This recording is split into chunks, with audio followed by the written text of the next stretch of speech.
Bentar ya.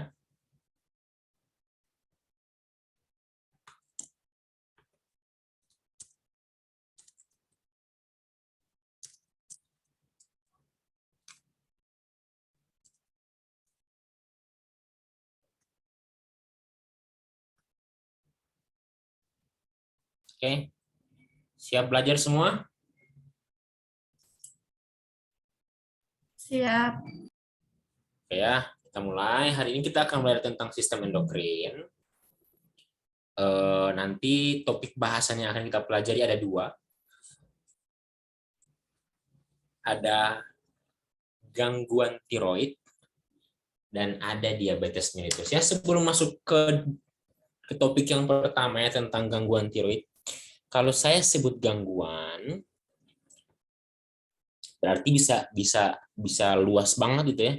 Jadi kalau tiroid itu, kalau saya bilang gangguan berarti bisa hipertiroid atau hipotiroid ya. Nah, yang dimaksud hipertiroid atau hipotiroid itu adalah tingginya kadar hormon tiroid atau rendahnya kadar hormon tiroid. Berarti tiroid itu adalah nama hormon. Tapi tiroid juga bisa nama kelenjar. Oke?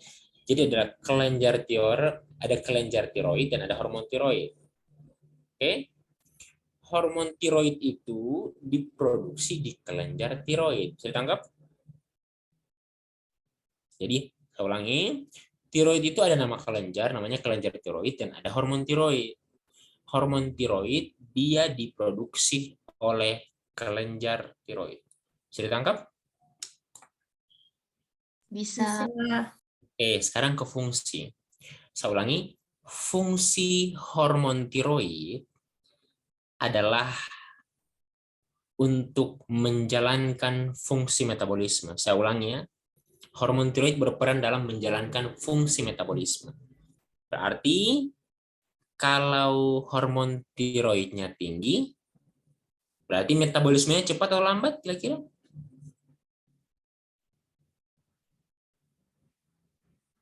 Cepat. Kenapa? Cepat, Kang. Cepat ya. Baru kalau hormon tiroidnya rendah, berarti metabolismenya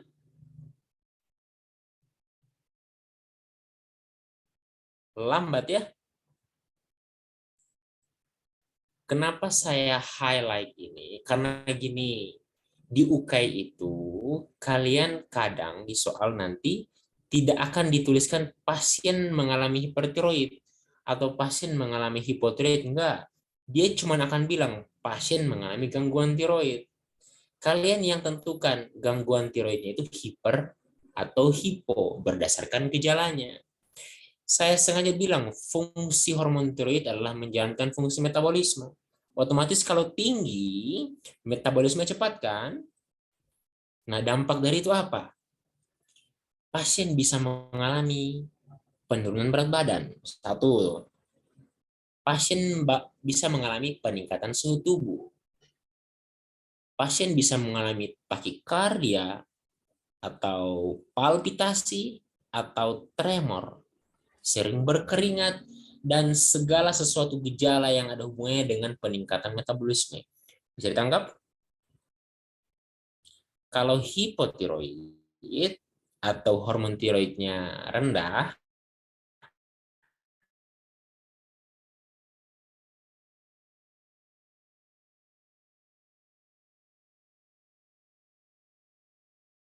otomatis metabolismenya lambat ya, peningkatan berat badan karena peningkatan berat badan tubuh dan lain-lain. Bisa ditangkap? Ada pertanyaan kira-kira? Masih bisa?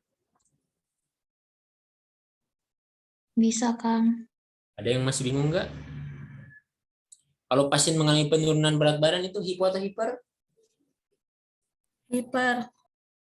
Hiper ya. Oke ya, saya karena paling sering akan di highlight gitu ya berat badannya ya meningkat atau menurun. Boleh saya lanjut? Oke, awas. Tadi masih ingat ada kelenjar tiroid dan ada hormon tiroid ya. Nah, orang yang mengalami gangguan tiroid itu hormon tiroidnya terlalu tinggi atau hormon tiroid terlalu rendah. Emang kenapa bisa terjadi demikian kan? Pertanyaan itu kan ya. Nah, masalahnya ada pada kelenjarnya, ya. Intinya ketika kelenjarnya mengalami kelainan, nih, ketika kelenjar tiroid mengalami perubahan bentuk, orang bisa mengalami hipotiroid atau hipertiroid. Karena kenapa perubahan bentuk terjadi? Gara-gara penyakit gondok, benjolan atau nodul pada tiroid, dan bisa juga disebabkan oleh kanker tiroid. Intinya, kelenjarnya mengalami abnormalisasi, itu akan berdampak pada hormon tiroid yang diproduksi. Bisa ditangkap?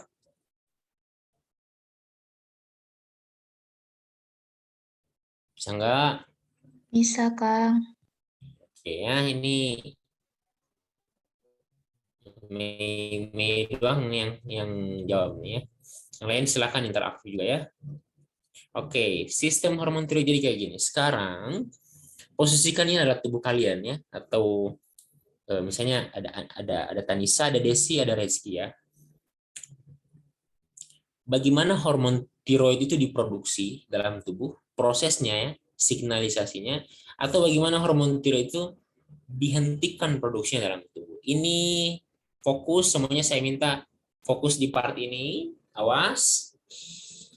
Semua ini saya akan buat skenario. Akan buat skenario mana ketika hormon tiroid dalam tubuh itu rendah. Misalnya ITA ya. ITA ketika dalam darahnya itu hormon tiroidnya lagi rendah-rendahnya. Nah, pada saat hormon tiroidnya lagi rendah-rendahnya, hipotalamus akan peka nih. Wah, ini tuan saya, Ita, hormon tiroid dalam darahnya lagi rendah nih. Nah, hipotalamus akan peka. Dia akan menangani masalah itu dengan cara apa? Dia melepaskan tiroid releasing hormone. Tiroid releasing hormone akan mengaktifasi anterior pituitary untuk melepaskan tiroid stimulating hormone.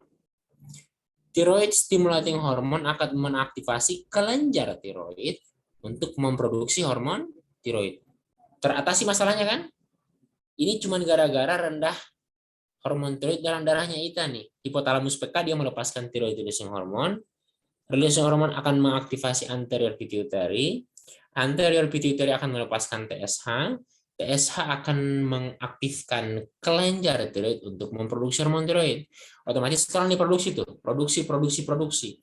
Ketika udah keadaan normal, hipotalamus akan peka lagi. Wah, ini hormon tiroid dalam darahnya Ita udah normal lagi nih. Nah, dia akan berhenti ketika dia udah ngedetek ya.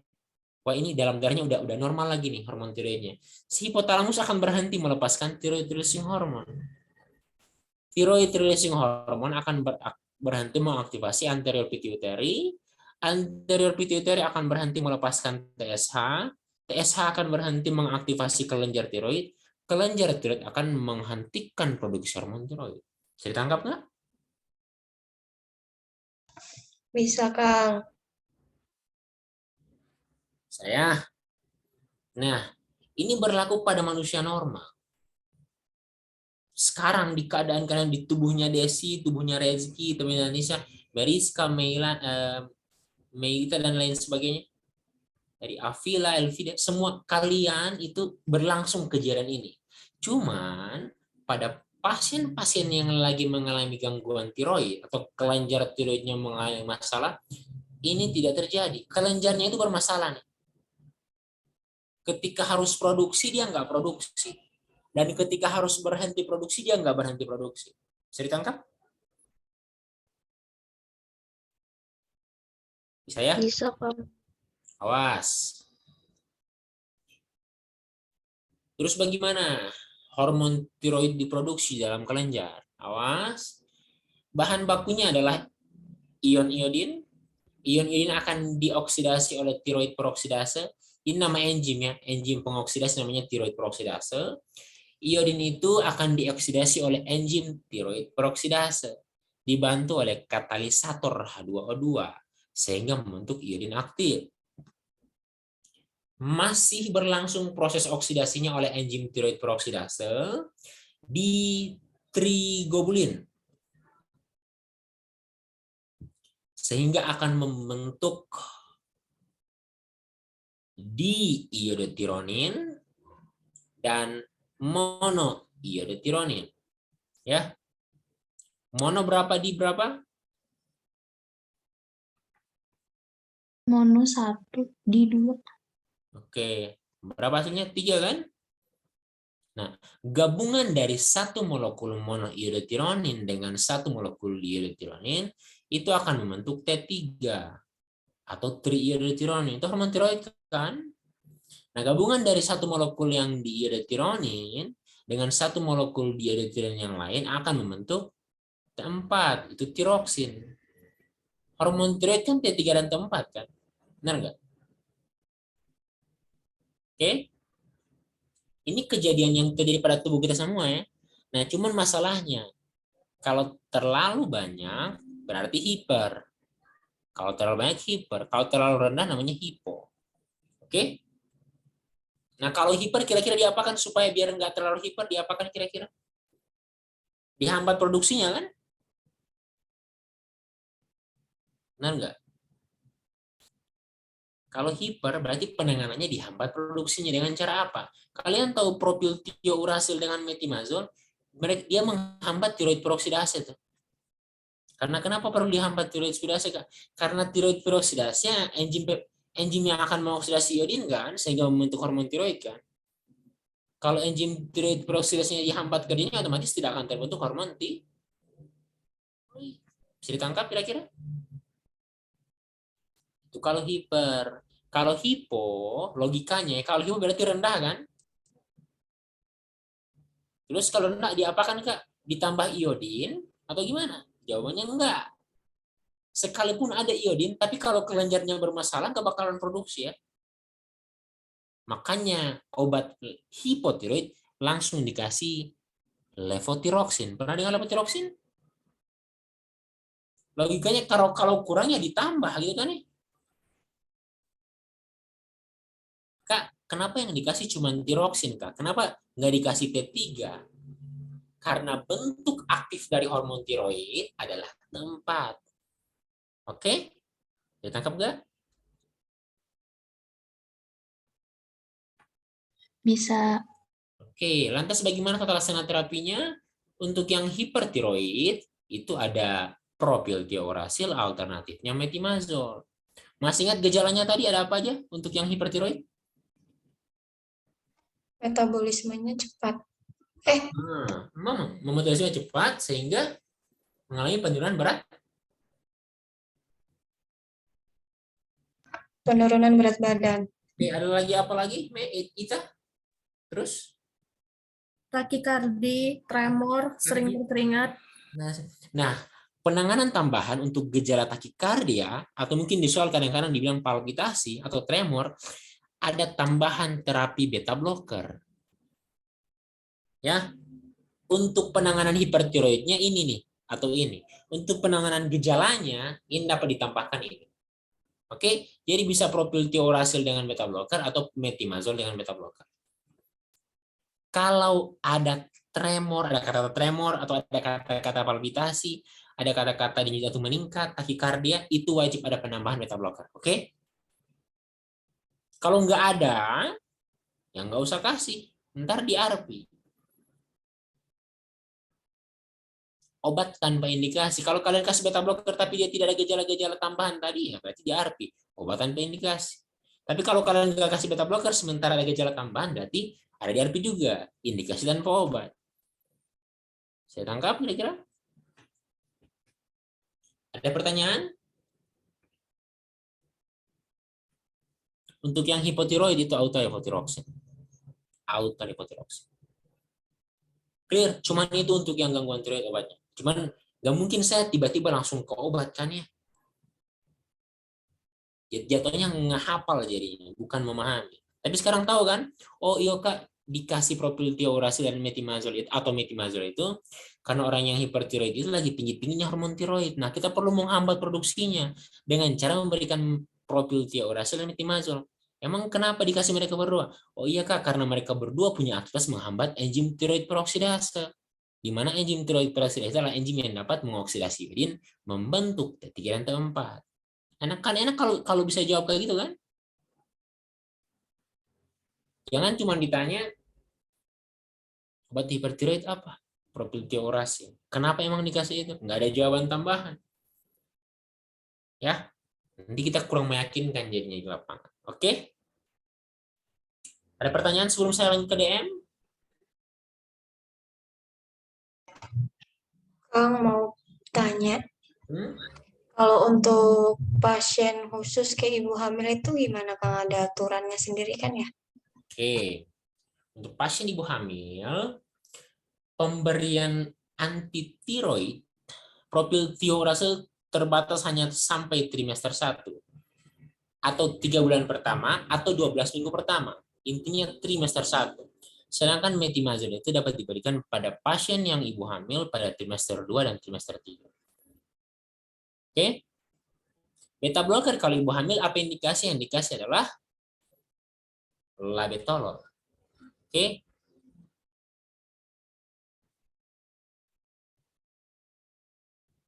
Bisa Ita?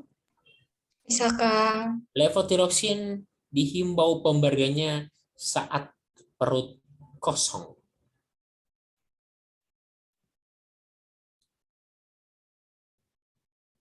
Oke, ada lagi? Nggak ada? Boleh saya lanjut? Masih sehat? Hesti sehat, Hesti?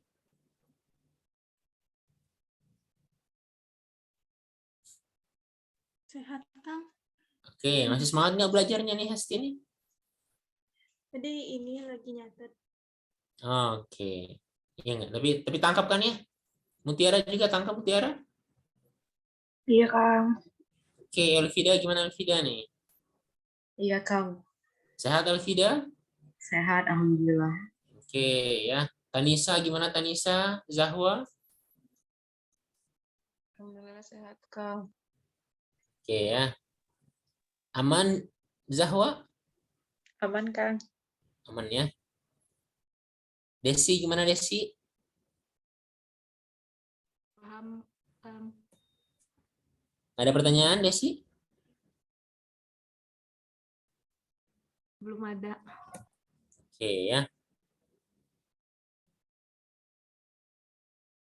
Boleh saya lanjut ke DM? Nah ini agak kompleks ya. Saya minta cari lagi posisi ternyaman ya untuk menerima materi. Karena kalau kita benar-benar nggak akan bingung lagi soal DM asli. Ada yang masih bingung, Kak, emang metformin itu first line ya? Mungkin ya first line. Itu saya berpikir itu juga dulu ya, tapi sekarang enggak. Metformin bukan first line. Oke? Ntar ada jawabannya. Fokus, yang penting fokus ya. Tapi kapan dia jadi first line, kapan dia jadi second line sebagainya ya. Saya lanjut ke DM, saya nggak bakalan bahas rinci, saya yakin kalian udah tahu tentang ini. Yang kalian butuhkan saya yakin terapinya kan ya, pertimbangan obatnya kan. Kalau definisi mah, nih Mei jago banget ya Mei ya. Skripsinya apa Mei? DM. Apa dong? Bukan Kang, Apa? bukan DM. Apa tuh skripsinya? Tiba-tiba lupa ditanya. Aduh. Mei dari universitas mana Mei? Dari Sriwijaya, Oh Universitas iya, Sriwijaya. Sriwijaya. Tapi sekarang lagi di Bandung. Iya, Oh, oke. Lina dari mana Lina? Dari Unsri, Kang, sama kayak Mei. Oh, satu kelas dulu. Iya, satu kelas. Wah, ada lagi yang dari Sriwijaya selain kalian berdua? Banyak, Kang. 8 orang. Oh iya. Wah, tembus di Unpad ya. Mantap, semangat, yang penting kalian semangat ya belajarnya ya. Oke, ini udah tahu ya. tipe 1, tipe 2, dan lain sebagainya. Nanti saya nggak bakalan bahas lagi. Intinya tipe 1 itu genetik, terjadi akibat kerusakan sel beta pankreas ya. Dampaknya tubuh tidak memproduksi insulin secara normal, bahkan tidak ada. Untuk yang tipe 2, terjadi bisa gara-gara kurang produksi atau kurang sensitivitas reseptornya. Oke? Itu intinya. Nah, berdasarkan pedoman tata laksana pengendalian gula darah, per Kenny ya, kalimatnya bukan penurunan gula darah ya, tapi pengendalian. Karena sejatinya DM itu bisa hiperglikemik, bisa juga hipoglikemik. Oke? Nah, kalimatnya pengendalian, bukan penurunan gula darah. Nah, karena saya kalau tinggi diturunkan, kalau rendah dinaikkan kan. Nah, ada 2 prinsip yang digunakan. Ada terapi yang mono, D3 dan insulin, dan omnius octet. Pernah dengar omnius octet sebelumnya? Belum, ntar. Ini kunci belajar DM itu untuk sementara. Kalau saya ini kayaknya ini paling ini ya. Ini juga ada di Perkeni, tapi kita nggak ngeh. Ternyata omnius octet itu udah ada sejak tahun 2015. Cuman kita aja yang nggak ngeh ya. Oke, awas, fokus. Untuk yang bagian kiri dulu, saya bakal mulai dari bagian kiri ya. Monoditri insulin, perhatikan baik-baik. Jangan dulu ini ya, saya minta semuanya fokus dulu. Gula darah itu ada gula darah puasa, ada gula darah 2 jam setelah makan atau postprandial.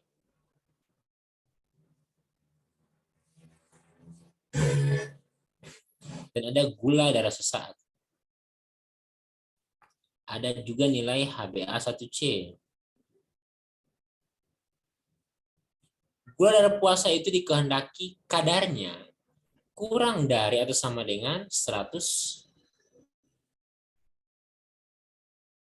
mg per desiliter.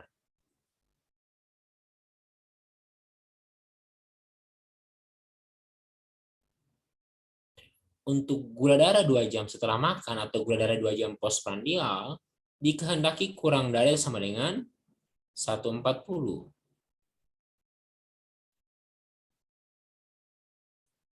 Untuk gula darah sesaat, ia dikehendaki kurang dari atau sama dengan 200 mg per desiliter dan nilai HbA1c kurang dari 7%. Ini yang saya bilang tadi, ada monoterapi, ada diterapi, ada triterapi kan, dan ada insulin terapi. Nah pertanyaannya, kapan dikasih monoterapi, kapan 2 obat, kapan 3 obat, kapan ditambahkan insulin, itu kan? Misalnya saya skenario, atau posisikan diri kalian ada pasien yang DM ya. Dicek kadar gula darah puasa misalnya 150. Gula darah postprandial adalah 160. Gula darah sesaat 211 misalnya. Dan HbA1c dicek, belum dicek ya. Nah, paling tidak intinya kalian adalah hiperglikemik ya. Orang hiperglikemik. Nah, pertanyaan, dikasih monoterapi atau diterapi? Dicek dulu nilai HbA1c-nya. Ketika dicek nilai HbA1c kalian masih kurang dari 7,5, cukup diberikan monoterapi. Perhatikan kalimatnya. Dengan salah satu. Dia nggak bilang dengan metformin kan? Benar nggak? Tapi dengan salah satu. Ini ada beberapa obat, ada metformin, sulfonylurea, sampai dengan agonis glukosa laktida. Pertanyaannya, yang mana dikasih? Nah, pemilihan monoterapi, mana yang dikasih, itu kita harus mempertimbangkan omnius octet. Ntar omnius octet. Sampai yang tahu, dikasih monoterapi dulu ya. Oke? Dikasih monoterapi, dilakukan maintenance selama 3 bulan, terapi menggunakan 1 obat, kemudian di akhir bulan ketiga dicek nilai HbA1c-nya. Jika belum mencapai target kurang dari 7%, lakukan kombinasi 2 obat. Kalau kombinasi 2 obat, salah satunya adalah metformin. Satunya lagi mempertimbangkan omnius octet. Ya, diberikan 3 bulan terapi, kemudian dicek di akhir bulan ketiga, jika nilai HbA1c-nya belum mencapai target, lakukan triterapi dengan 3 obat. 3 obat itu salah satunya adalah metformin, satunya lagi adalah, duanya lagi adalah obat-obatan di bawah ini yang mempertimbangkan omnius octet lagi. Oke? Sama skenario-nya diberikan selama 3 bulan terapi, kemudian dicek nilai HbA1c-nya kurang dari 7% apa enggak. Kalau masih kurang, kalau masih belum mencapai target, ditambahkan insulin atau dilakukan intensifikasi insulin. Ada yang bertanya, Kak, kenapa harus 3 bulan pemantauan HbA1c-nya? HbA1c itu adalah hemoglobin terglikosilasi atau hemoglobin yang mengikat gula, yang terikat dengan gula.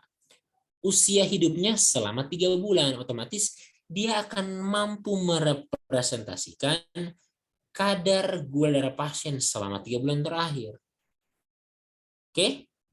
Jadi kita bisa pantau juga, wah ini pasien kenapa nggak turun-turun nilai HbA1c-nya. Bisa jadi pasien nggak patuh tuh. Emang oke, ketika dia datang kalau misalnya gula darahnya rendah, tapi kalau HbA1c-nya tinggi, ada ketidakpatuhan yang terjadi. Atau obatnya kurang efektif. Bisa ditangkap?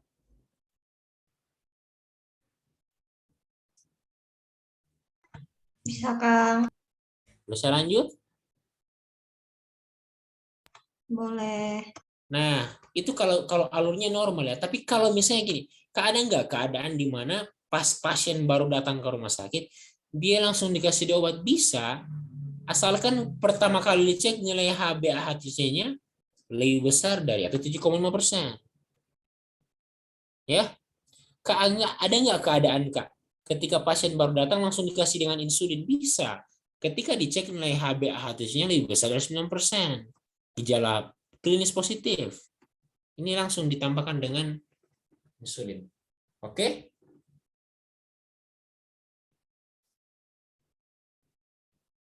Bisa ditangkap? Bisa. Awas, fokus lagi, fokus. Kalian tahu mana gula darah puasa nggak?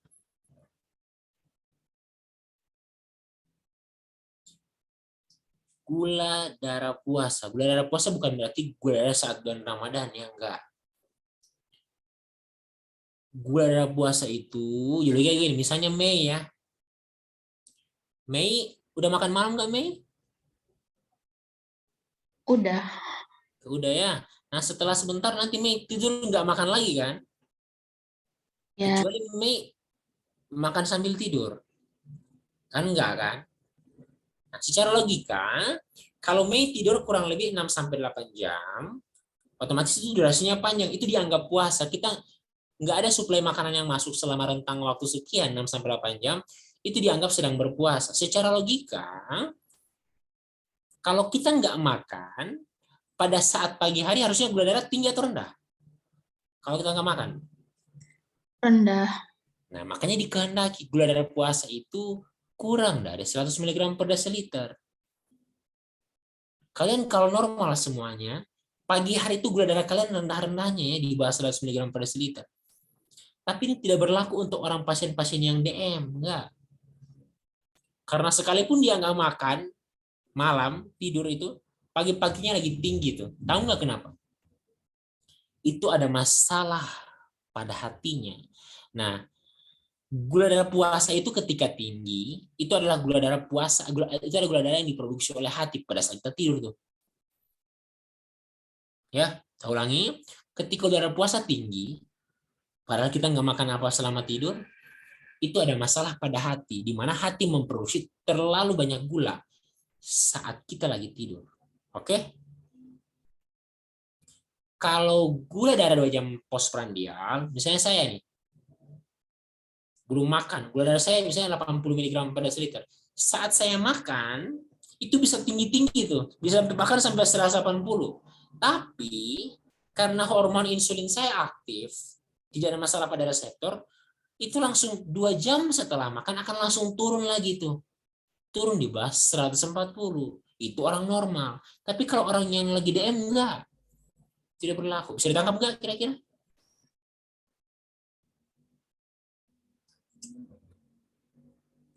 Ada Bisa. pertanyaan? Ada pertanyaan dulu sebelum saya ke Omnius Octet? Ada? Oke, kalau nggak ada, ini kita kalau Omnius Octet. Kan yang penting kita tahu polanya, oh ternyata monoterapi, diterapi, diterapi. Cuma pertanyaannya, monoterapi apa yang dikasih? Di terapi apa aja yang dikasih? Kita nggak tahu kan?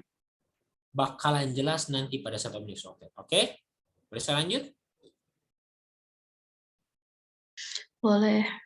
Awas. Sebelum ke Omnius Octet, saya bakalan singkat tentang obat-obatan DM. Secara general ada 8 golongan. Yang pertama ada golongan biguanid. Contohnya metformin. Mekanismenya mampu meningkatkan sensitivitas reseptor insulin dan mampu menurunkan produksi glukosa hepat. Yang kedua ada golongan thiazolidinedion. Contohnya ada pioglitazone dan rosiglitazone, mampu meningkatkan sensitivitas.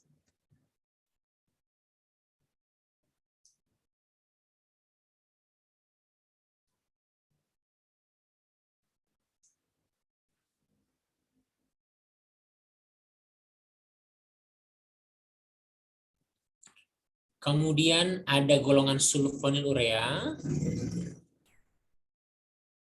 ada glibenclamid, glimepiride dan kawan-kawan, mampu meningkatkan sekresi. Kalau yang 2 di awal mampu meningkatkan sensitivitas reseptor. Kalau sulfonylurea dan glimid meningkatkan sekresi. Oke, cara ingatnya ya, 2 di awal sensitivitas, 2 berikutnya adalah sekresi. Oke? Dan ada yang bekerja menghambat absorpsi gula di saluran cerna. Golongannya adalah alfa glukosidase inhibitor.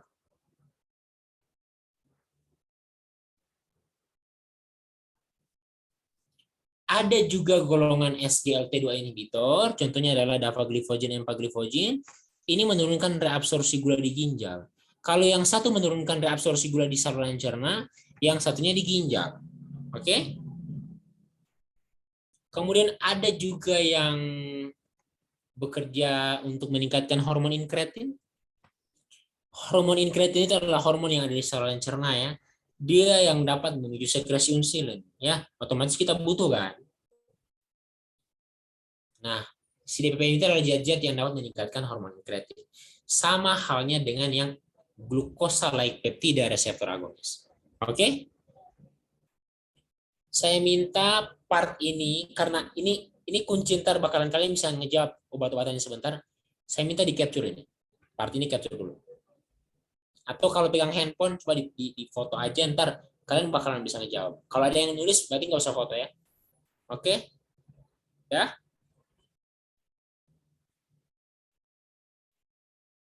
Ntar saya kirim juga PowerPoint-nya. Cuman untuk pembelajaran hari ini saya minta biar nggak bolak-balik lagi, bakalan bisa jelas. Oke? Udah?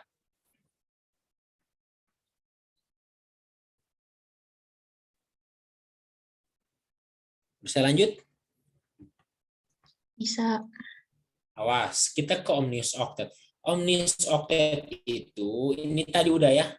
Ini sama tadi, saya udah buat dalam bentuk bagan tadi, udah ya. Omnius Octet itu nih, perhatikan. Nggak ke itu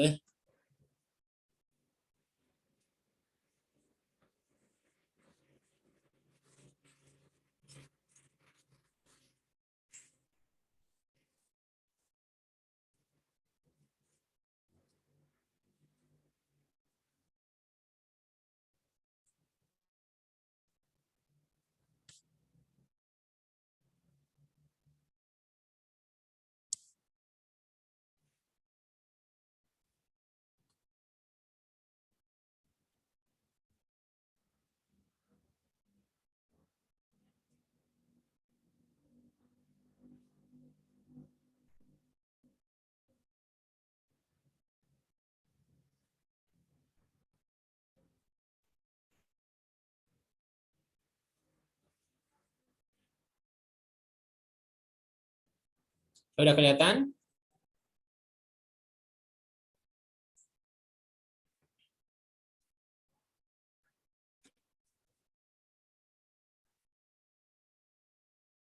Udah kelihatan nggak? Belum muncul tulisan. Tapi udah slide-nya kelihatan kan ya? Sudah. Oke. Omnius octet. Oktet itu kan monodi, tri, tetra, pentra, heksa, hepta, okta. Okta itu 8 ya. Oktet itu 8 berarti. Artinya ini pengobatan DM berdasarkan 8 patogenesis DM. Jadi yang kita tahu awalnya DM itu cuma terjadi gara-gara kerusakan sel beta pankreas kan, secara general kan. Sejatinya enggak, tapi ada 8 penyebabnya. Bahkan sekarang udah 11 yang di highlight. Kita belajar omnius octet. Yang pertama, fokus. Masalah pertama terjadi akibat kerusakan sel alfa pankreas.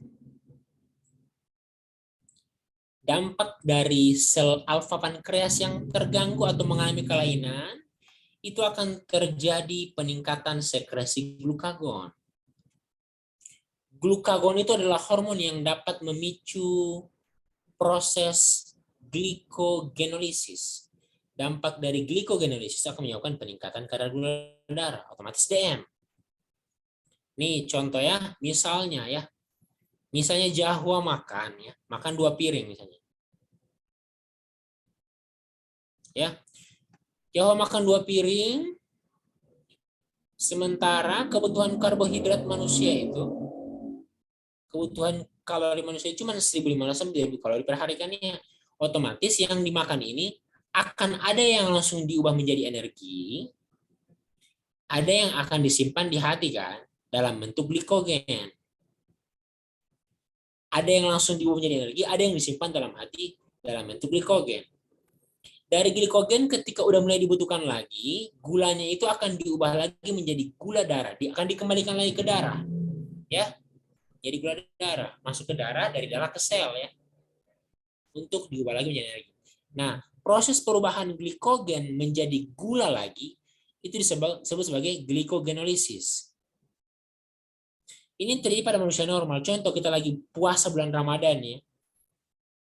Lagi makan kan ya, makan sahur, kemudian di saat siang hari, kan kita pas makan banyak-banyak itu ada yang disimpan dalam bentuk glikogen di hati, ada yang langsung diubah menjadi energi. Nah, pada satu hari kita kelaparan, energi udah mulai rendah, nah glikogen tadi itu akan dipecah menjadi gula lagi, dimasukkan ke dalam darah. Itu orang normal, tapi orang yang IDM kita nggak mau itu terjadi kan, benar nggak? Karena ntar darah makin banyak gula kan, udah banyak gula darah, nambah lagi gula yang disimpan dalam bentuk glikogen di hati, masuk lagi ke dalam darah, otomatis peningkatan gula darah. Oke? Bisa nggak? Itu baru masalah yang pertama. Masalah yang kedua terjadi akibat gangguan pada sel beta pankreas. Kalau yang tadi adalah sel alfa, ini sel beta. Sel beta pankreas fungsinya adalah mengsekresikan insulin kan, otomatis kalau mengalami gangguan fungsi akan terjadi penurunan sekresi insulin. Sementara insulin dibutuhkan oleh tubuh untuk mengatur kadar gula darah. Kalau nggak ada insulin, otomatis terjadi peningkatan gula darah. Emang kenapa? Bagaimana insulin bekerja? Perhatikan ini pembuluh darah, fokus. Ini ada sel. Ini ada gula darah. Pertanyaan saya ke kalian ya, yang butuh gula sebenarnya siapa? Sel atau darah atau pembuluh darah? Oke. Yang butuh gula sebenarnya siapa? Sel atau darah? Sel. Sel kan? Nah, ibaratkan kalian adalah gula ya. Mei adalah gula, Desi adalah gula, Rezeki adalah gula, semuanya kalian adalah gula. Ibaratkan sel ini adalah kosan kalian. Kalian bisa masuk kosan harus ada apa? Harus ada kunci kan? Kuncinya itu insulin. Gula itu bisa masuk ke dalam sel kalau ada insulin. Gemboknya adalah reseptor insulin. Bisa ditangkap? Insulin adalah kuncinya. Jadi ketika insulin kontak dengan reseptor insulin, baru gula bisa masuk ke dalam sel. Otomatis kalau nggak ada insulin, kalau nggak ada kunci, kalian bisa masuk nggak? Kira-kira? Enggak kan? Itu kalau kurang insulin. Atau misalnya insulinnya ada, tapi gemboknya rusak. Bisa dibuka nggak kosannya? Bisa nggak?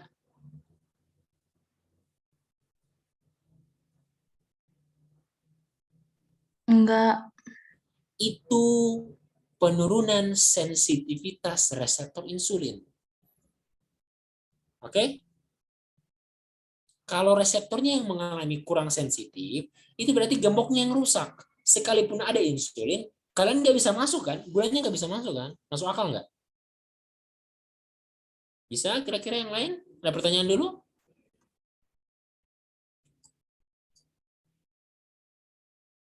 Belum ada, Kang. Bisa ya? Itu masalah kedua. Masalah ketiga, terjadi gangguan pada saluran cerna. Masalah pertama terjadi akibat peningkatan absorpsi gula di saluran cerna. Artinya kayak gini, orang yang IDM gula di dalam darahnya lagi tinggi-tingginya kan ya, benar nggak? Kalau kita makan, mau nggak kita gula yang ada di dalam makanan itu masuk lagi ke darah, mau nggak kira-kira? Kalau orang normal ya mau kan, ya, tapi orang lagi IDM kita nggak mau kan, makin numpuk jadi gula darahnya, benar nggak? Makanya jadi masalah. Atau yang masalah kedua akibat penurunan hormon inkretin. Tadi saya bilang hormon inkretin itu adalah hormon yang dapat memicu sekresi insulin. Kalau dia rendah, otomatis insulinnya nggak ada kan, nggak disekresikan maksimal kan, sehingga terjadi peningkatan gula darah juga ujung-ujungnya. Bisa ditangkap kira-kira?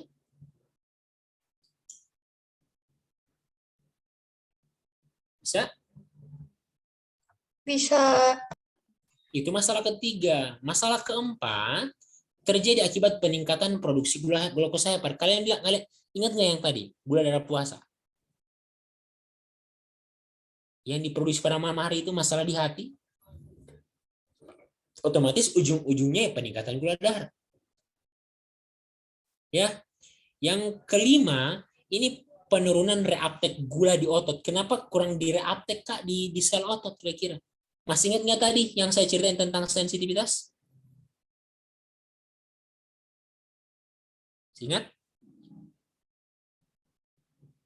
Yang sekalipun ada insulinnya, ada reseptornya, tapi kalau insulinnya kurang ini, ada reseptornya, ada insulinnya, tapi kalau nggak bisa kontak, otomatis sel nggak bisa masuk ke dalam, gula nggak bisa masuk ke dalam sel kan?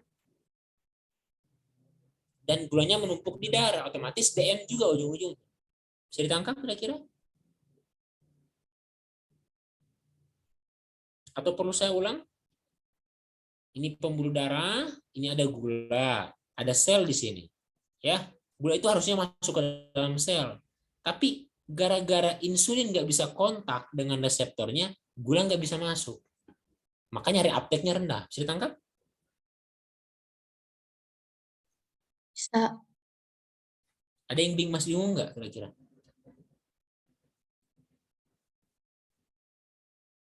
Nggak ada? Masalah keenam, terjadi akibat peningkatan reabsorpsi gula di ginjal. Jadi kayak gini, ginjal itu adalah organ yang dapat memisahkan zat-zat mana yang dibutuhkan dan mana yang enggak. Ginjal juga dapat mengatur kadar gula darah yang kalau dideteksi terlalu banyak dalam darah akan dikeluarkan.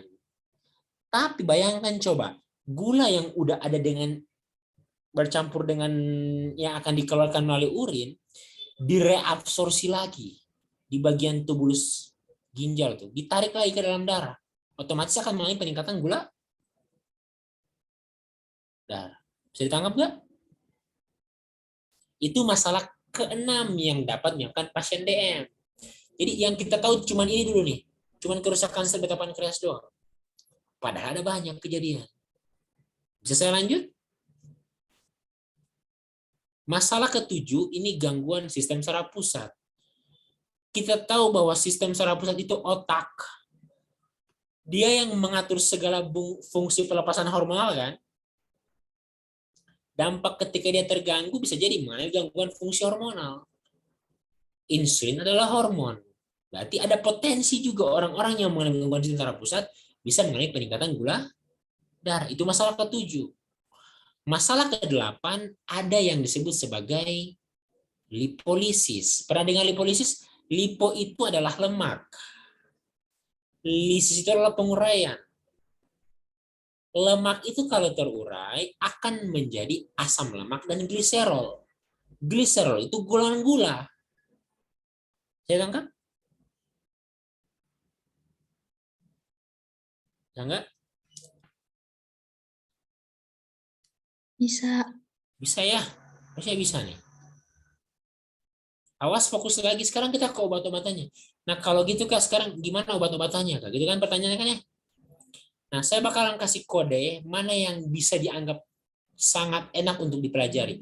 Saya bakalan highlight di sini dulu. Perhatikan baik-baik, fokus lagi. Nih. Coba baca kerusakan sel beta pankreas. Ya. Sehingga menyebabkan penurunan sekresi insulin. Secara logika, kalau masalahnya penurunan sekresi insulin, otomatis obat yang dikasih adalah obat-obat yang dapat meningkatkan sekresi insulin. Berarti dikasih golongan sulfonylurea sama glimid. nah.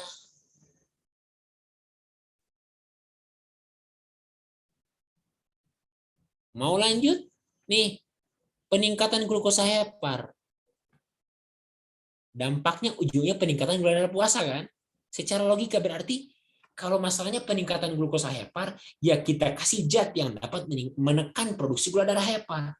Siapa berarti? Di capturan tadi? Biguanin. Iguanid.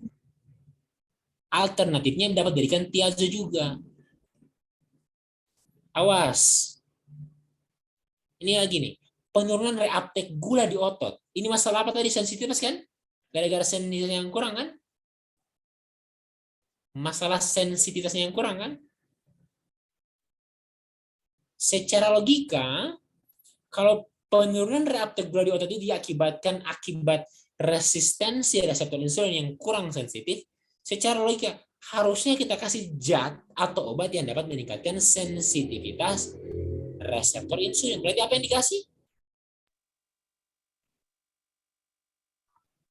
Biguanid, tiazolid. Biguanid. Tiazolin. Kalau masalahnya di ginjal ini peningkatan reabsorpsi gula di ginjal. Berarti logikanya kita harus kasih zat yang dapat menekan produksi reabsorpsi gula dari ginjal kan? Apa yang dikasih? GLT2. SGLT2 inhibitor. Lipolisis, kalian tahu nggak ini? Lipolisis. Nah, penguraian lemak membentuk asam lemak dan gliserol kan secara logika. Berarti kita kasih zat yang dapat menekan reaksi lipolisis. Apa yang dikasih?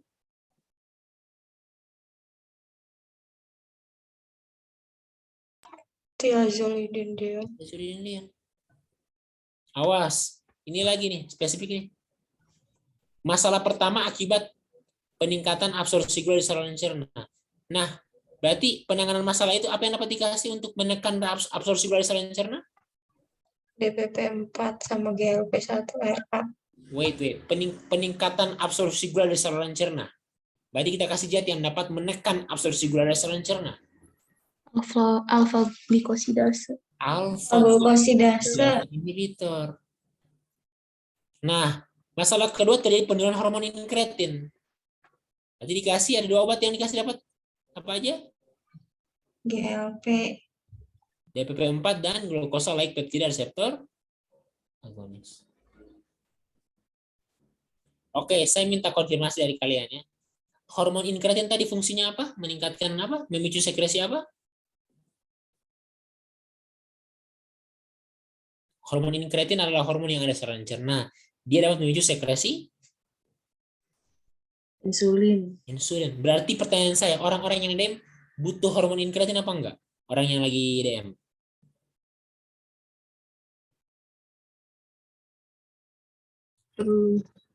Butuh kan? Karena dia dapat memicu sekresi insulin kan? Benar nggak? Pertanyaan saya, kalau misalnya ternyata hormon inkretin yang dibutuhkan itu ada enzim yang dapat mengurai si dia. Nama enzimnya adalah dipeptil peptidase 4 atau DPP4. Pertanyaan saya, kalian mau nggak enzim ini bekerja mengurai si hormon inkretin? Mau nggak?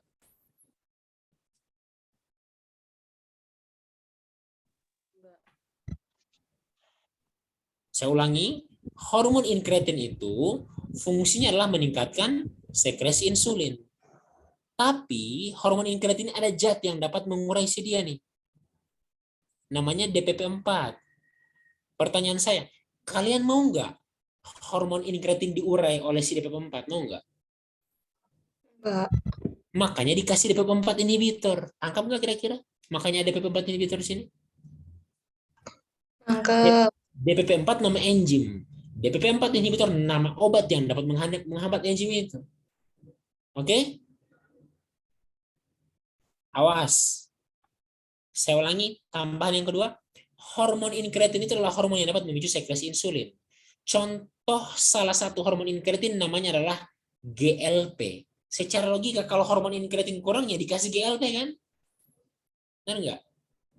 Makanya dikasih glucosalike peptide reseptor agonis di sini.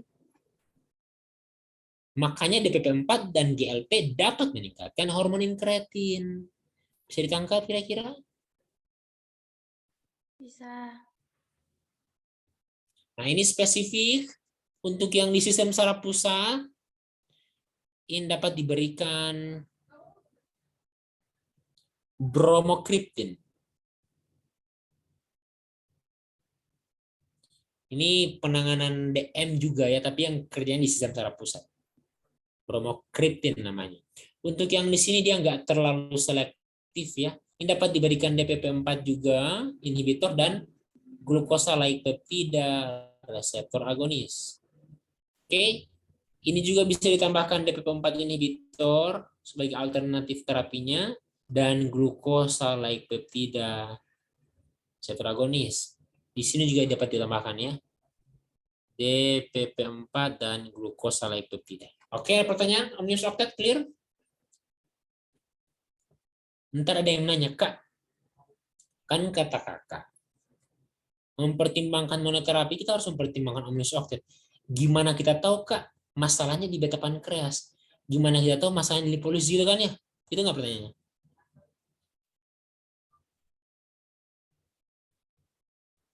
Benar nggak? Kali ini nggak ada jawaban nih hari ini, kenapa nih? Iya. Nah, cara analisa gini, contoh ya. Seorang pasien mengalami diabetes mellitus setelah diberikan metformin dan sulfonylurea. Diketahui pasien memiliki riwayat obesitas. Obesitas berarti dia banyak lemak ya. Nah, kalau banyak lemak ada reaksi lipolisis berarti. Nah, lipolisis itu akan berubah menjadi lemak dan gliserol. Berarti secara logika yang dikasih adalah, jadi kalau orang obesitas berarti ada potensi DM-nya gara-gara lipolisis. Masuk akal nggak? Masuk akal. Ya dikasih tiazolidinedion tambahannya. Atau contoh seperti ini. Seorang pasien didiagnosa mengalami diabetes mellitus tipe 2. Setelah dicek tinggi banget kadar gula darah puasa. Bentar, kalau kadar gula darah puasa yang tinggi berarti hatinya bermasalah tuh. Akibat peningkatan produksi gula hepar. Ya berarti dikasih zat yang dapat menekan produksi gula hepatik kan? Tangkap enggak? Nangkep. Awas, seorang pasien didiagnosa DM tipe 2 setelah dicek tinggi banget gula darah 2 jam postprandial. Berarti dia udah dikasih insulin nih. Tapi masih rendah banget tuh. Masih tinggi banget gula darah 2 jam postprandial. Padahal udah dikasih insulin, disuntik insulin. Ada apa ya? Oh, ternyata masalahnya reseptor insulinnya yang kurang sensitif. Soalnya udah disuntikan tapi gula darahnya masih tinggi tuh. Berarti masalah pada sensitif kan? Logikanya yang sama, berarti dikasih zat yang dapat meningkatkan sensitivitas. Bisa ditangkap nggak analoginya? Bisa. Atau bentar, hari ini saya kecepatan nggak ngomongnya hari ini? Bisa ditangkap nggak kira-kira? Bisa. Jadi kenapa pada diam? Teman-teman yang terhormat. Masih capek nih? Capek pulang PKPA?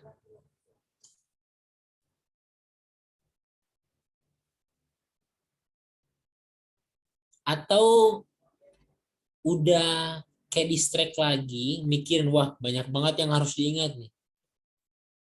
Atau itu enggak? Enggak juga. Nah, so, silakan kalau ada yang mau sampaikan unek-unek dulu, kenapa nih kira-kira ini? Kenapa enggak terlalu aktif nih malam ini? Tapi bisa kan? Ternyata pengobatan DN itu enggak sembarangan metformin ya. Jadi hilang mindset sekarang, oh iya Kak, ternyata mindset saya dulu yang mengatakan metformin first line sekarang berubah nih. Ternyata ada pertimbangan omnibus octet loh. Asli. Setiap saya ngejelasin omnibus octet, rata-rata orang belum pernah mendapatkan materi. Padahal ada jelas di pedoman. Oke? Oke, Kang. Si kuatnya masih ada insulinnya setelah ini nih, kalau udah selesai antidiabetik oral. Si kuat insulin. Saya 15 menit menjelaskan insulinnya. Tapi mudah-mudahan kalian paham. Oke?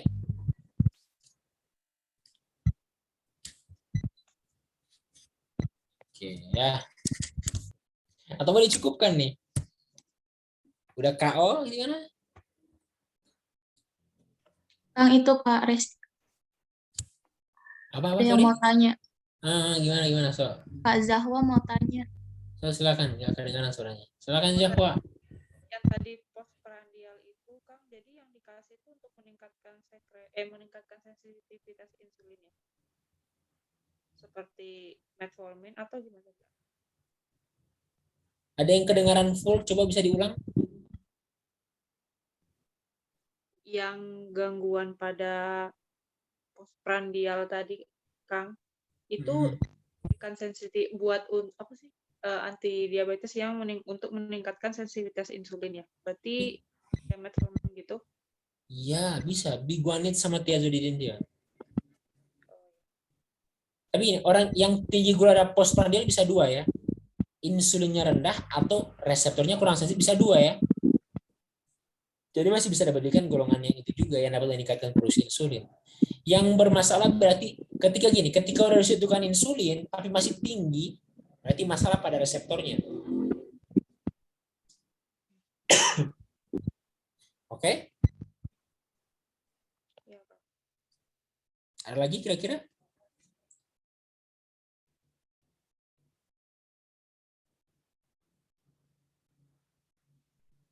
Gak ada? Ada yang bingung? Belum, Kang. Di part mana yang bingung? Kalau yang lain silakan. Esti bisa Esti? Bisa, Kang. Oke. Ini tabelnya ya, saya udah buat dalam tabel. Ini insulin, fokus ya. Awas.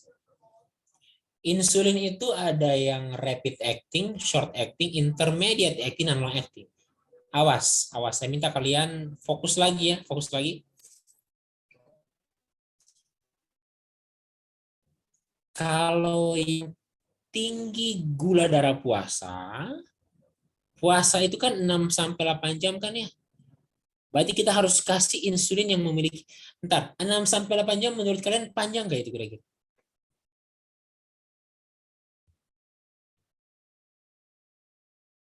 Gimana, Kang? Gini, kan gula darah itu kan ada gula darah puasa, ada gula darah 2 jam postprandial, ada gula darah sesaat ya. Nah, gula darah puasa itu berlangsung ini. Harusnya kan puasa kita nggak produksi gula darah kan, tapi kalau tinggi-tingginya berarti masalah pada hatinya kan. Nah, 6 jam nih. Pertanyaan saya, 6 jam itu kira-kira Panjang atau pendek kira-kira? 6 jam. Pendek, Kang. Kenapa pendek kira-kira? Lu- Biasanya Lima- kalau yang long acting lebih dari 24 jam gitu nggak sih, Kang, aktivitas insulinnya?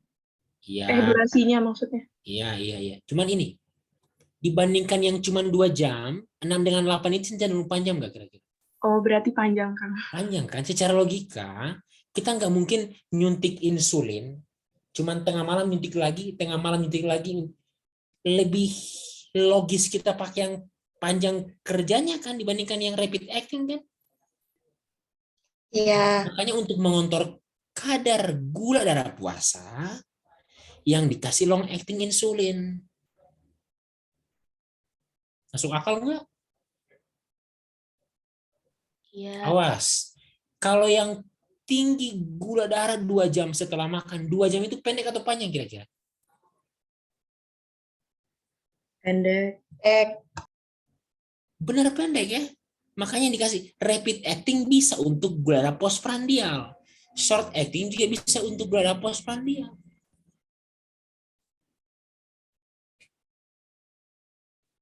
Bisa ditangkap kira-kira? bisa.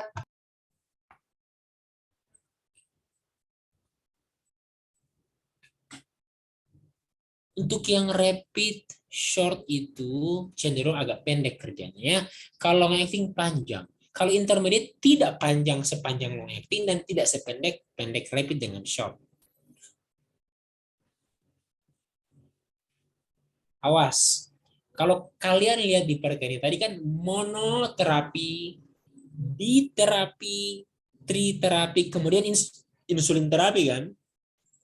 Nah pertanyaan lain, insulin jenis apa yang dikasih gitu kan ya?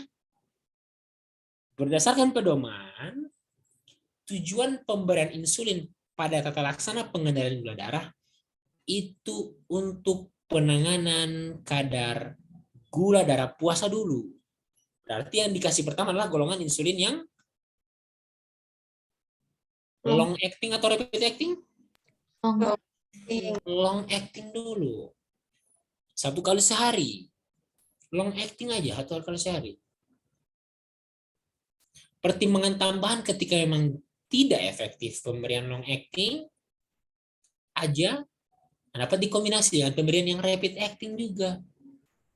Tapi diberikan tiap mau makan atau sementara makan. Karena tujuan pemberian yang rapid bukan untuk gula darah puasa, tapi untuk gula darah postprandial. Awalnya sekali sehari, ini bisa sampai 4 kali sehari jadinya. Ya, makanya perhitungan dosis insulin dibagi 2. Yang pertama untuk insulin prandial. Ingat ya, prandial itu untuk yang insulin penanganan kadar gula darah sementara setelah makan ya, dan basalnya.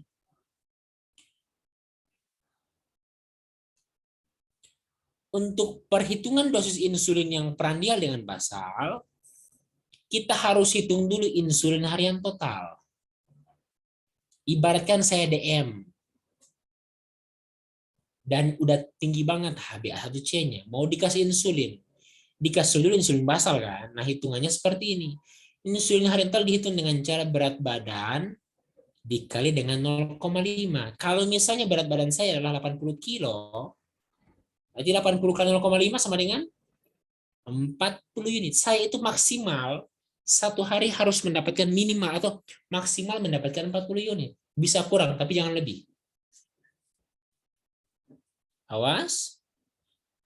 40 unit itu terbagi atas 2. 60% untuk insulin prandial dan 40% untuk insulin basal. Berarti 40% dan 40 berapa? 40% dari 40? 16 unit kan? Dan 60% dari 40? 24. 24 unit. Nah, untuk yang 16 unit digunakan sebelum tidur. Karena apa tadi? Menekan produksi gula darah hepatik pada saat kita lagi tidur. Yang basal kan? gula darah puasa kan. Tapi untuk yang postprandial atau insulin yang untuk ini rapid misalnya 24 unit nggak diinjeksikan satu kali, enggak, karena tujuan untuk menekan produksi gula darah postprandial. Kalau kita makan 3 kali sehari ya 3 unit, 8 unit untuk makan pagi, 8 unit saat makan siang, dan 8 unit untuk makan malam. Bisa ditangkap nggak kira-kira? Kan 24 bahagi 3 8 kan? Bisa? Bisa, Kang. Untuk yang insulin intermediate, ini kayak gini. Kan saya bilang tadi, untuk yang ini kan didahulukan basal dulu kan, berarti 16 unit dulu kan ya, tanpa prandial nih. Tapi ketika masuk prandial, polanya ini. Tapi kalau dikasih basal dengan prandial, menurut kalian pasien bisa patuh nggak kalau 4 kali sekali pakai insulin tuh? Enggak. Ya emang generalnya enggak, apalagi pasien baru kan ya. Makanya ketika memang setelah diberikan terapi tapi ketidakpatuhan pasien sangat tinggi, dapat dipertimbangkan pemberian insulin intermediate yang cukup diberikan 2 kali. 1 kali 2 bagian saat pagi hari dan 1 kali saat malam hari. Ya, sama hitung dulu insulin harian total. Berarti misalnya berat badan saya 72 kilo, 72,5 sama dengan 36 unit. Terbagi atas 2 bagian dan 1 bagian. 2 tambah 1 sama dengan 3. Otomatis 2/3 dikali dengan 36. Dan 1/3 dikali 36. 2 bagian, 1 bagian maksudnya ya. Sama dengan 24 unit kan? Ini adalah 12 unit.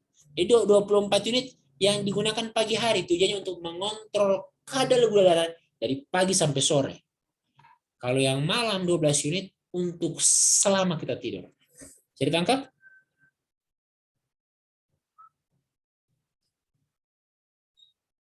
Ada yang perlu saya ulang kira-kira?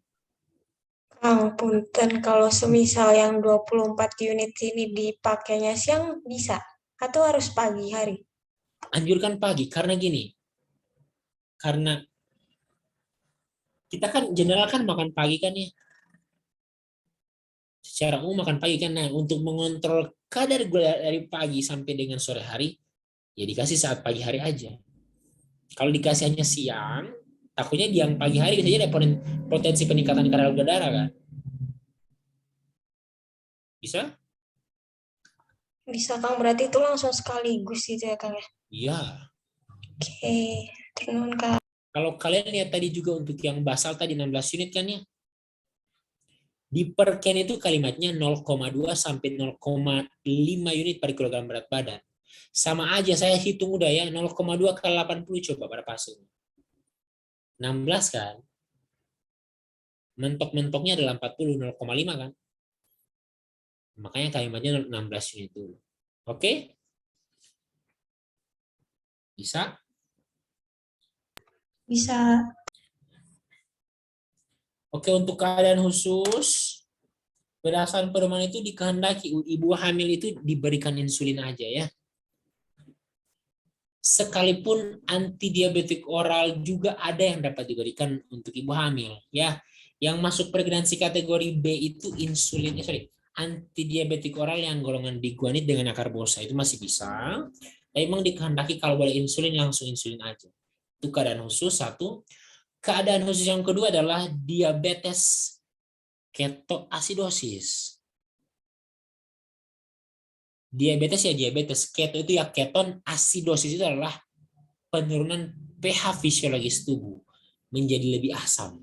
Emang kenapakah? Kalian tahu tadi nggak? Yang butuh gula itu siapa? Sel kan? Sel itu tiap hari ingin memproduksi energi dan bahan baku utama energinya adalah karbohidrat atau gula. Ketika gula tidak bisa masuk ke sel, otomatis sel itu punya strategi lainnya. Dia menggunakan bahan baku yang lain, namanya lemak. Jadi dia nggak menggunakan karbohidrat lagi, dia menggunakan lemak untuk diubah menjadi energi. Tapi hasil samping pembentukan lemak dari bahan baku, pembentukan energi dari bahan baku lemak, itu akan menghasilkan hasil samping namanya keton. Penumpukan keton akan menyebabkan penurunan pH darah, sehingga namanya ketoasidosis. Oke, itu diberikan juga insulin. Ada keadaan khusus namanya diabetes hiperosmolaritas. Ya, itu bahkan kadar gula darahnya bisa sampai 600 sampai 1200 mg per desiliter. Tinggi banget. Itu autoinsulin juga. Atau juga keadaan khusus ketika kalian pernah dengar diabetic foot ulcer ya, luka di kaki ya, orang ini DMT itu pertimbangan juga pemberian insulin. Untuk pasien-pasien gagal ginjal ada insulin antidiabetik oral yang kontraindikasi ya.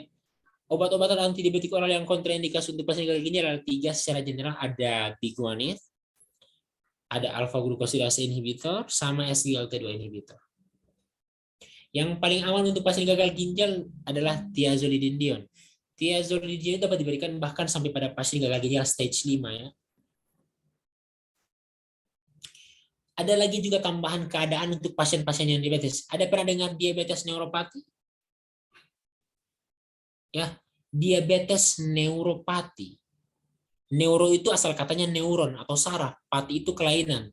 Berarti kelainan saraf yang disebabkan oleh penyakit diabetes mellitus. Ditangkap? Nah, dapat ditangani dengan pemberian vitamin B6, vitamin B12, pregabalin atau gabapentin. Jadi ada neuropati yang disebabkan oleh diabetes. Dan ada juga neuropati yang disebabkan oleh obat. Ada metformin. Metformin itu punya efek samping menyebabkan defisiensi vitamin B12. Vitamin B12 adalah neuroprotektor. Ketika itu rendah, otomatis neuronnya bisa terganggu kan? Nah, kalau kalimatnya seperti itu yang dikasih adalah vitamin B12. Jadi kayak gini, misalnya di soal kalian dapat gini, seorang pasien didiagnosa mengalami diabetes mellitus. Pasien juga mengeluhkan kesemutan pada kaki-kakinya misalnya. Pasien diketahui mengkonsumsi obat-obatan antidiabetik oral, metformin dan sulfonylurea misalnya. Apa yang dikasih untuk penanganan keluhan neuropatinya? Yang dikasih adalah vitamin B12 ya, bukan vitamin B6 lagi. Karena asumsinya neuropatinya gara-gara penggunaan metformin yang berkepanjangan. Tapi kalau nggak ada clue pasien nggak menggunakan metformin, tapi dia mengalami neuropati perifer, yang dikasih dapat diberikan vitamin B6 dulu. Vitamin B12, pregabalin, gabapentin. Efek samping spesifik metformin selain defisiensi vitamin B12, metformin juga dapat menyebabkan asidosis laktat. Ya, dapat menyebabkan penurunan berat badan. Efek samping spesifik thiazolidinedion itu adalah edema.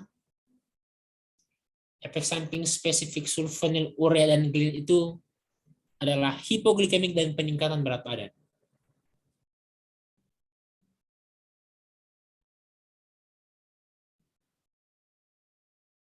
Dah, itu dulu. Ada pertanyaan enggak?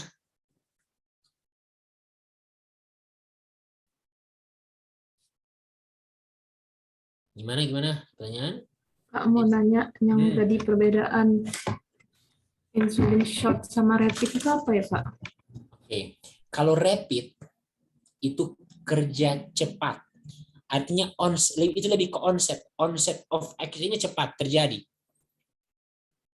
Tapi kalau short itu durasi. Kalau rapid bicara onset, cepat ya kejadiannya, dia akan memberikan efek sangat cepat, itu rapid. Tapi kalau short itu durasi, panjang pendek tidaknya.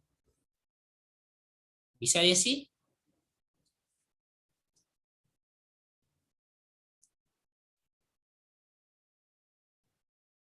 Tapi dua-duanya bisa untuk penanganan gula darah 2 jam postprandial. Tapi untuk yang utama diberikan yang golongan yang rapid acting dulu. Oke? Kang mau nanya, kapan dia lebih efektif dipilih rapid, kapan efektif dipilih yang apa tuh namanya short? Kalimatnya kalau rapid itu pasti dia unggulnya di onset ya. Dibandingkan dengan yang short, berarti yang rapid yang lebih cepat memberikan efek kan. Tapi kalau soal masalah durasi nggak terlalu signifikan perbedaan durasi kerjanya, enggak.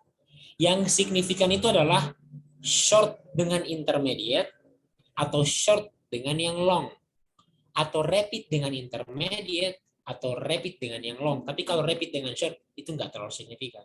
Tapi kalau onset unggul si rapid acting. Oke? Namanya aja rapid. Cepat kerjanya. Kerja cepat dengan kerja pendek beda.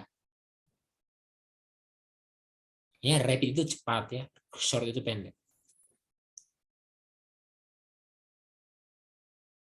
Bisa. Tapi kalau ditanya mana, paling sering dikasih lispro aspartlusin kan ya, yang rapid acting kan.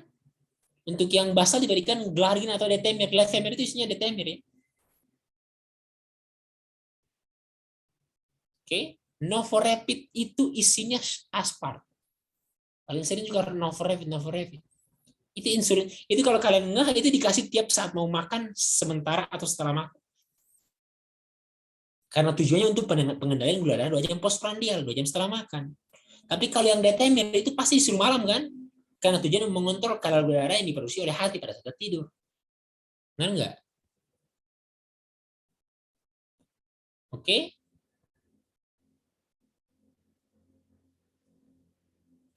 Lagi?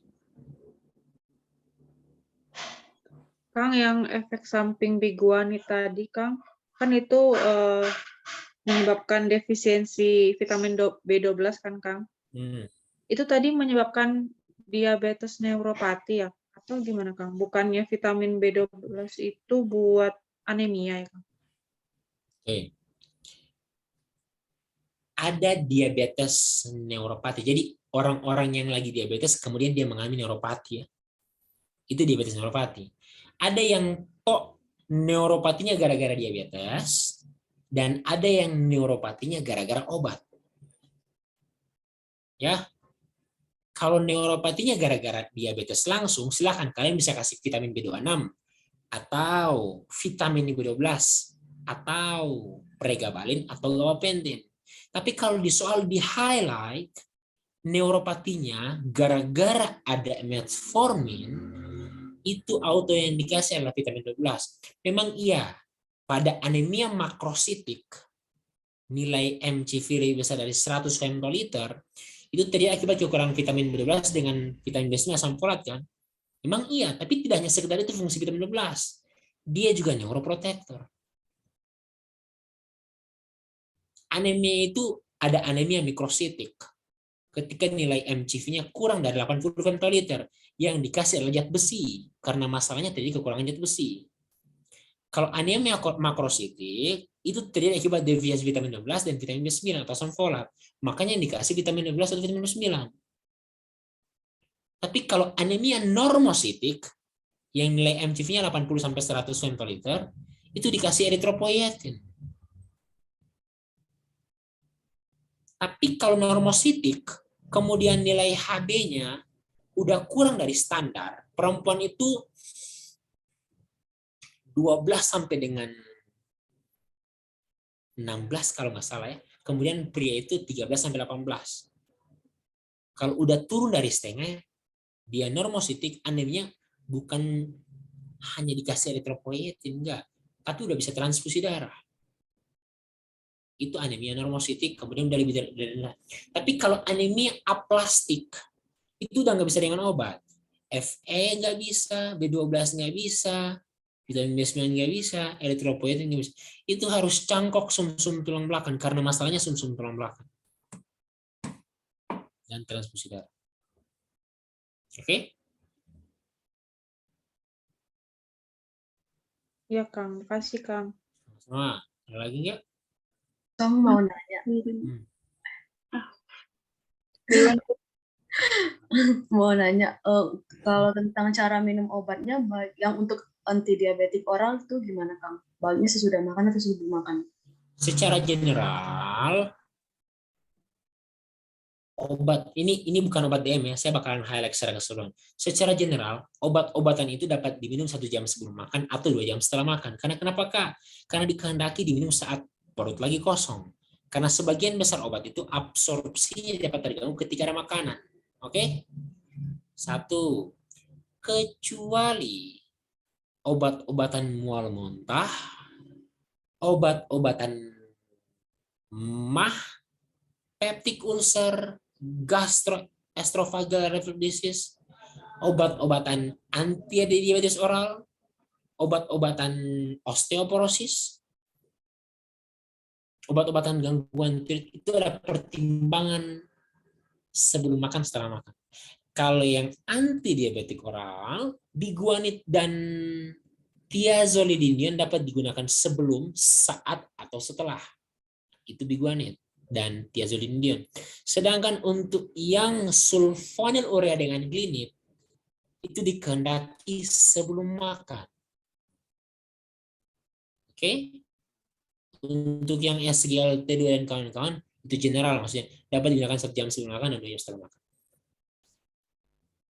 Tapi kalau untuk akarbose itu baiknya gimana? Yang alfa. Suapan pertama atau 2 suapan pertama. Kasih Kang. Sama-sama. Oke, gimana? Kang, punten mau tanya, waktu itu kan waktu PKPA di rumah sakit ada ke ruang OK. Nah, di situ ada obat tablet metformin 850 mg. Terus tanya ke TTK-nya, buat apa gitu, Kang? Kata tetehnya, metformin itu bisa untuk mengatasi PCOS gitu, Kang. Aku lihat juga di internet, kayak kalau sekilas juga gitu sih, Kang. Apakah emang benar penggunaan metformin secara off-label memang untuk membantu dari PCOS itu atau gimana sih, Kang, sebenarnya? Makasih, Kang. Oke, jadi kayak gini. Ada pasien, dia DM. Terus ingin melakukan program kehamilan. Tapi dia punya masalah. PCOS tadi. Polycystic Ovarian Syndrome namanya ya. Itu masalah gangguan menstruasi dan bisa jadi ada masalah pada uterusnya ya. Bukan metformin untuk PCOS-nya, enggak ya. Memang iya. Metformin tetap digunakan untuk sebagai antidiabetesnya. Tapi secara general memang tata laksana terapinya jika pasien menggunakan beberapa banyak obat. Di guideline-nya kalau saya nggak salah ya, ketika pasien menggunakan banyak obat antidiabetik oral dan kalau dia mendapatkan PCOS atau mengalami PCOS tadi, sindrom tadi, nah semua antidiabetik oral itu di-cut dari terapi kecuali metformin. Yang lain digantikan insulin. Bisa, Mutiara? Bisa, Kang. Berarti itu tuh memang karena ibunya ada DM gitu ya, Kang, berarti? Ada DM ya. Oke, makasih, Kang. Ya. Yang lain silakan.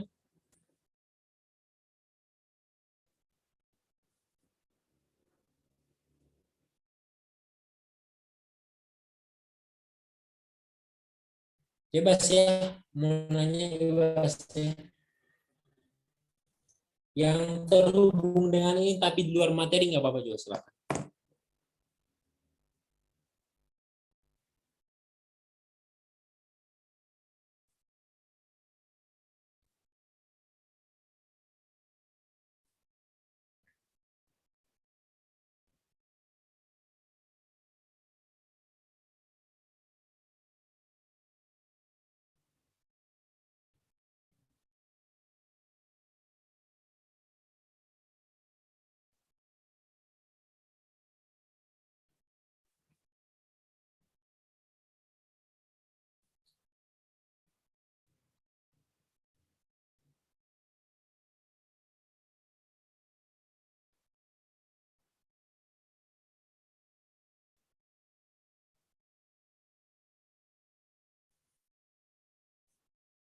Oke, nggak ada?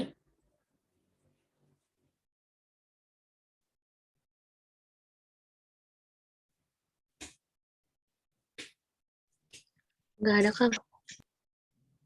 Oke ya, mungkin sedikit tambahan tadi. Kenapa metformin kayak gini? Orang yang lagi PCOS